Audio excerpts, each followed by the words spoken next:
kakak tidak sendiri, kakak ini ditemani dengan 3 orang teman kita di sini. Ada Nia, Hai. ada Lili, Hai. dan ada Joanne. Hai.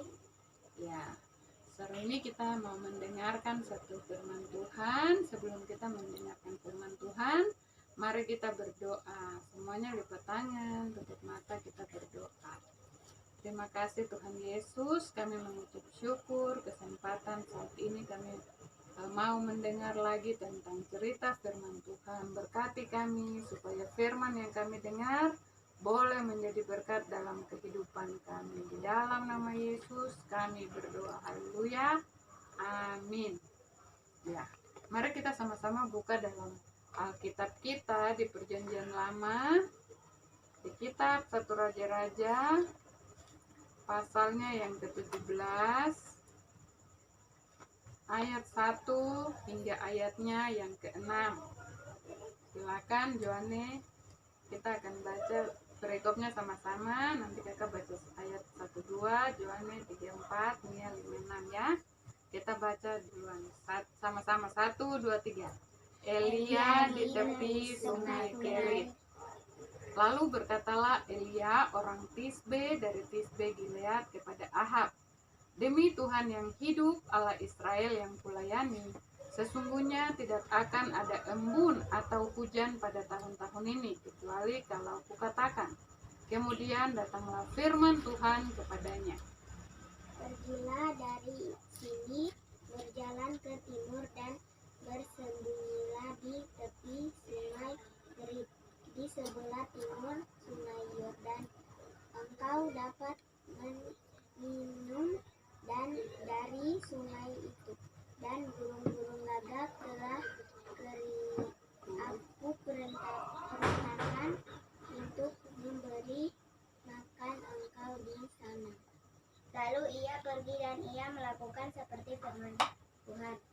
Ia pergi dan diam di tepi sungai Kerit, di sebelah timur sungai Yordan. Pada waktu pagi dan petang burung-burung gagak membawa roti dan daging kepadanya, dan ia minum dari sungai. Iya, jadi dari pembacaan firman Tuhan ini ceritanya pada saat itu Tuhan menghukum orang-orang Israel karena mereka menyembah kepada patung-patung, kepada Baal. Jadi waktu itu Elia sebagai nabi Tuhan, nabi yaitu orang yang mendengar suara Tuhan, lalu dia sampaikan bahwa tidak akan ada hujan selama 3 bulan. 3 Hari. 3 tadi yang kita baca 3 apa? bulan. 3 tahun. Tidak akan ada embun atau hujan. Berarti kalau tidak ada hujan nanti tanaman bagaimana? Melayu. Tanaman layu, mati. Hewan juga menjadi kurus. Bahkan ada yang mati karena tidak mendapat makan. Lalu Tuhan bilang sama Nabi Elia, kau pergi dan tinggal di tepi sungai Kerit. Di sana aku akan memerintahkan burung-burung gagak untuk memberikan engkau roti. Dan waktu itu Nabi Elia pergi tinggal di tepi sungai Kerit, dan burung-burung gagak datang memberikan dia makan, yaitu roti, dan dia minum dari air di sungai Kerit.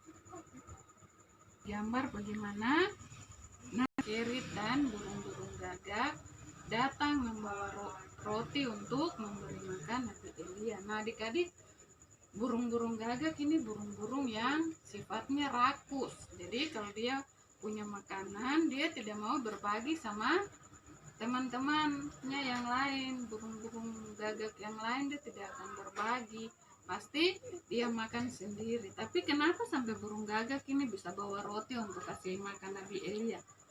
Karena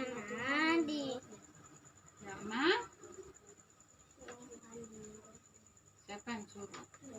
Tuhan yang memerintahkan kepada burung gagak. Jadi burung gagak pun taat kepada perintah Tuhan. Nah adik-adik, di saat kita juga mengalami masa-masa yang sulit, kita harus percaya Tuhan pasti pelihara hidup kita.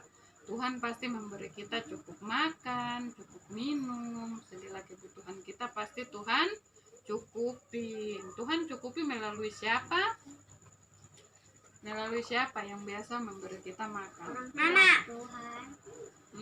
Tuhan memberi melalui mama, bapak, atau orang tua di rumah, kakak, atau tante, om, nenek, tete, yang membantu kita, memberikan makan, minum kepada kita.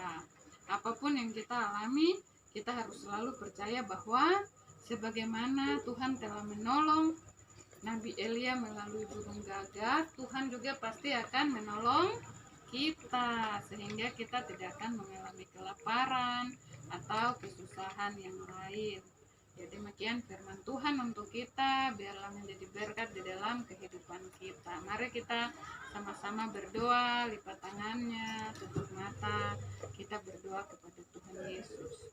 Kami mengucap syukur Tuhan untuk firman Tuhan yang sudah kami dengar.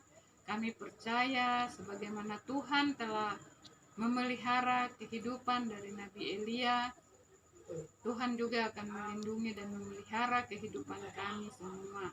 Memberkati anak-anak yang di sini, anak-anak juga yang ada di rumah yang mendengar firman ini. Tuhan Yesus memberkati semua, memberkati orang tua, supaya melalui orang tua setiap anak-anak juga bisa mendapatkan makan minum. Orang-orang yang kekurangan, yang kelaparan, kami berdoa bagi mereka, Tuhan cukupkan kebutuhan makan minum mereka. Di dalam nama Tuhan Yesus kami sudah berdoa dan mengucap syukur. Haleluya. Amin. Ya, demikian cerita kita. Kita akan bertemu lagi dengan cerita-cerita yang lain pada kesempatan yang lain. Shalom.